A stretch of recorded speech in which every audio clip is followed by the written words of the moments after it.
Top quality और consistent performance के लिए सिर्फ सिल्वर पंप नाम याद रखना।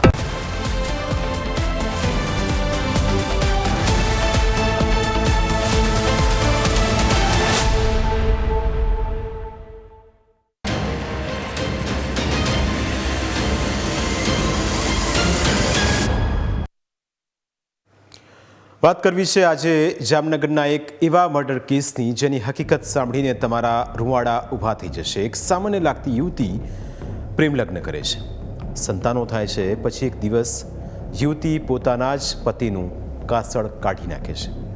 તેણે કેમ પોતાના જ પતિની હત્યા કરી, કેવી રીતે હત્યાને અંજામ આપ્યો, તેની કહાણી અમે તમને વિગતવાર જણાવીશું, કારણ કે 2 વર્ષની આખી આ કહાણી છે। જામનગર શહેરથી થોડે દૂર આવેલી દરેડ જીઆઈડીસીમાં એ દિવસ પણ બીજા દિવસોની જેમ શરૂ થયો। કોઈ કારખાનામાં મશીન શરૂ થઈ રહ્યા હતા તો ક્યાંક કામદારો પોતાના દિવસના કામની તૈયારીમાં લાગ્યા હતા। આખો વિસ્તાર રોજની જેમ ધમધમતો હતો, પરંતુ કોઈને પણ અંદાજ ન હતો કે થોડા જ સમયમાં આ જગ્યા એક એવા રહસ્યની સાક્ષી બનવાની હતી જે છેલ્લા 2 વર્ષથી એક કારખાનાની જમીન નીચે ધરબાયેલું હતું। અચાનક પોલીસની ગાડીઓ એક કારખાના સામે આવીને ઊભી રહી।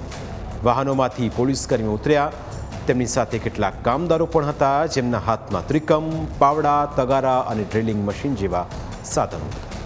થોડા સમયમાં ઉચ્ચ પોલીસ અધિકારીઓ અને વહીવટી તંત્રના અધિકારીઓ પણ સ્થળ પર પહોંચી ગયા।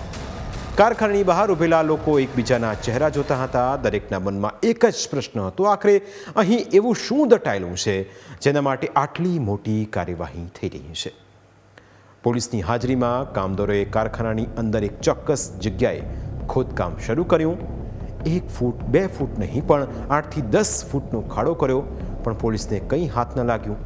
સમય પસાર થતો ગયો, સવારની બપોર થઈ, સાંજ પડી, પણ ખોદકામ અટક્યું નહીં। જેમ જેમ ખાડો ઊંડો થતો ગયો તેમ તેમ સ્થળ પર ઊભેલા લોકોની ઉત્સુકતા પણ વધતી ગઈ।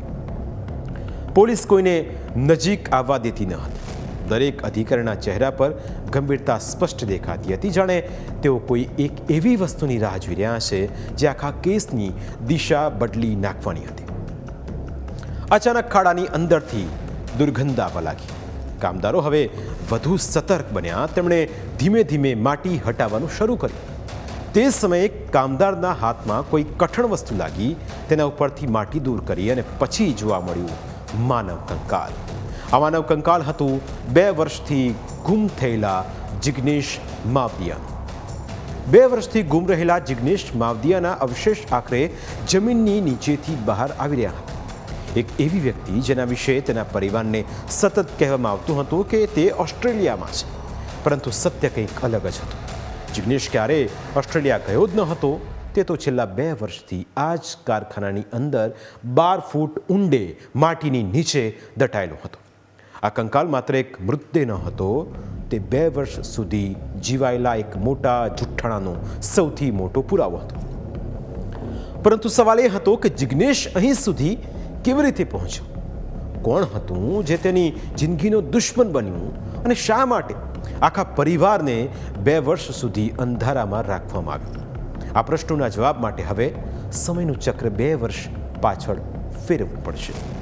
વાત વર્ષ 2017ની છે। સામાન્ય પરિવારની પૃથ્વીના જીવનમાં એક એવી વ્યક્તિની એન્ટ્રી થઈ જેણે તેના જીવનની દિશા બદલી નાખી, જેનું નામ છે નિલેશ કછેટિયા। મજૂરી કામ માટે ગામમાં આવેલા નિલેશ અને પૃથ્વી વચ્ચે પહેલા પરિચય થયો, પછી મિત્રતા, અને ત્યારબાદ એ મિત્રતા પ્રેમમાં બદલાઈ ગઈ। બંને સાથે ભવિષ્યના સપના પણ જોયા, પરંતુ ઘણી પ્રેમ કથાઓની જેમ આ સંબંધ પણ લાંબો ટકી ન શક્યો। કોઈ કારણસર બંનેનું બ્રેકઅપ થઈ ગયું અને તેમના રસ્તા પણ અલગ થઈ ગયા। સમય આગળ વધ્યો, પરંતુ જીવન ક્યારે એક જગ્યાએ અટકતું નથી।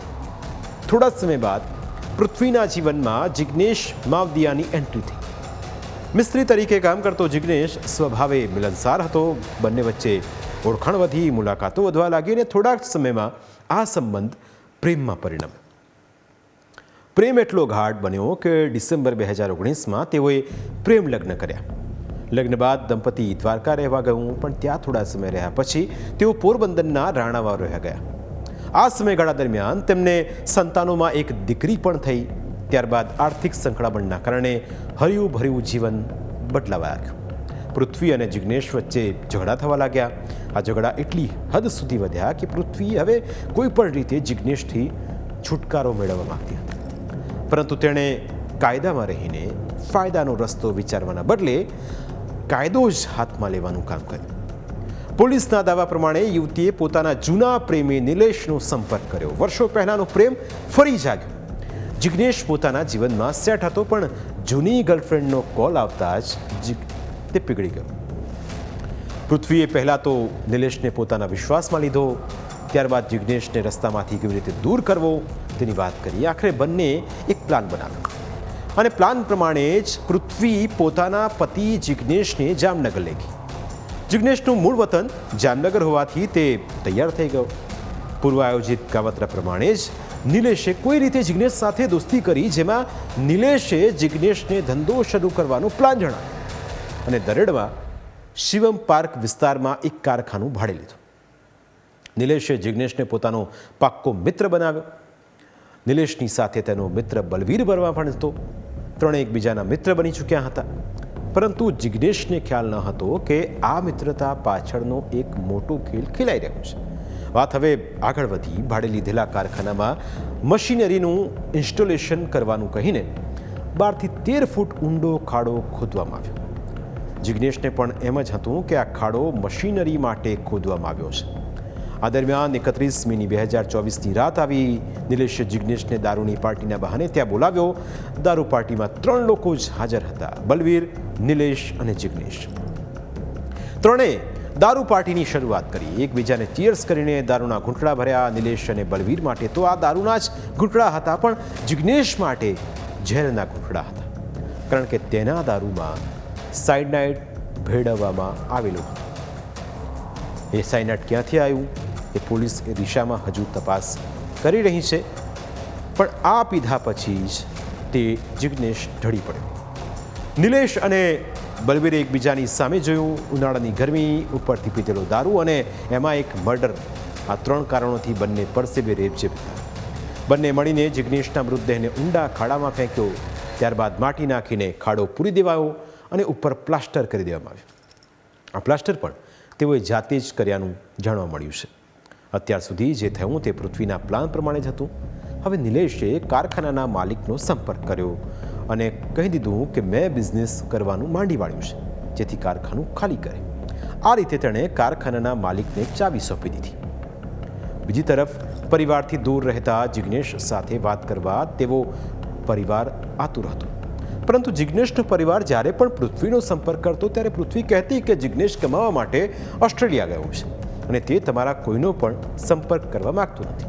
લગભગ 2 વર્ષ સુધી પરિવાર પૃથ્વીની વાતને સાચી માનતો. પરિવારનું તો એમ જ હતું કે તેમનો દીકરો જિગ્નેશ ઓસ્ટ્રેલિયામાં રહે છે, પરંતુ દીકરા સાથે એકે વખત વાત ન થવાથી પરિવારને શંકા થઈ.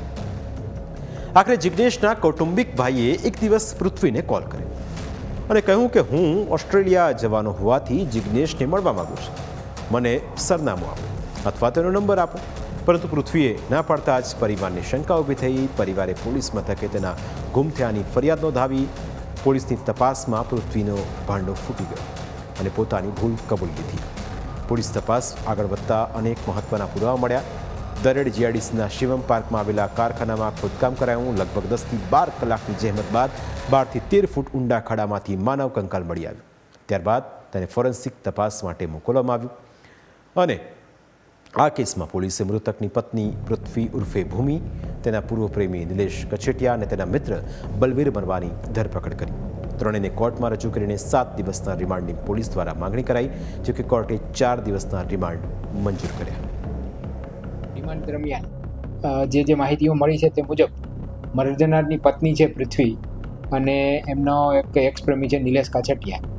તેઓ લગ્ન પહેલાં પ્રેમ સંબંધમાં હતા. થોડા સમય બાદ બ્રેકડાઉન થઈ ગયેલું તેમનું અને બ્રેકઅપ બાદ પૃથ્વીએ છે મરજનાર જિગ્નેશ સાથે લવ મેરેજ કરેલા હતા. લવ મેરેજ બાદ બંને વચ્ચે પારિવારિક ઇસ્યુ રહેતા અને નાના મોટા ઝઘડાઓ થતા આ જે મેરેજ લાઈફ છે તેનાથી પૃથ્વી સંતુષ્ટ ન હતી. તેના કારણે પૃથ્વીએ પોતાના જૂના પ્રેમી નિલેશ કાછટિયાનો સંપર્ક કર્યો.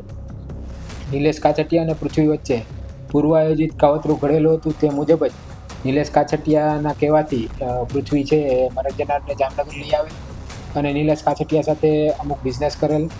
આ ધંધા દરમિયાન જ નિલેશ કાછટિયા અને મરણ જનારના મિત્રતા થયેલી અને બલબીર કરીને એક વ્યક્તિ છે એની પણ આ મિત્રતા આમની સાથે થયેલી. આ દરમિયાન જ પહેલેથી એક કાવતરું જે રચેલું હતું એ મુજબ દરેક જીઆઈડીસીમાં 1-1.5 મહિના પહેલાં જ મરણ જનારને જ્યારે મારી નાખવામાં આવેલા છે એના પ્લાનિંગના ભાગરૂપે એક શેડ ભાડે રાખી અને મશીનરી ફિટ કરવાના બહાને ઊંડો ખાડો 12-13 ફૂટનો કરવામાં આવેલો હતો. આ ખાડો તૈયાર થઈ ગયા બાદ જે મરણ જનાર છે એને દારૂ પીવાના બહાને બોલાવી અને આ જ શેડમાં તેને દારૂમાં સાયનાઇડ મેળવી અને મારી નાખવામાં આવેલો હતો. આ કેસમાં હવે પોલીસ એ દિશામાં તપાસ ચલાવી રહી છે કે સાયનાઇડ ક્યાંથી આવ્યું, કેવી રીતે દારૂમાં ભેળવવામાં આવ્યું, આ ગુનામાં કોઈ અન્ય વ્યક્તિની સંડોવણી છે કે નહીં, આ તમામ સવાલોને લઈ હજુ પોલીસ તપાસ ચલાવી રહી છે. પરંતુ પતિના મર્ડર કેસમાં પૃથ્વી જેલમાં જતાં તેની 2 દીકરીઓ નોંધારી બની છે. પતિની હત્યા સમયે પૃથ્વી ગર્ભવતી હતી અને 6 મહિના બાદ દીકરીને જન્મ આપ્યો. જ્યારે નિલેશ પણ 14 વર્ષની પુત્રી અને 2.5 વર્ષના દીકરાનો પિતા છે. તે પણ હવે માતાના સહારે જીવી રહ્યા છે. કહેવાનો અર્થ એ કે જે ગુનો તમારા પરિવારજનો કરે તેની સજા પણ તમારે પણ ભોગવવી પડે. બાળકોને પણ પોતે ન કરેલા ગુનાની સજા ભોગવવી પડે છે. પ્રાઇમ 9માં આજે બસ આટલું જ. ફરી મળીશું આપને સ્પર્શના મુદ્દા સાથે. ત્યાં સુધી રજા આપશો. નમસ્કાર.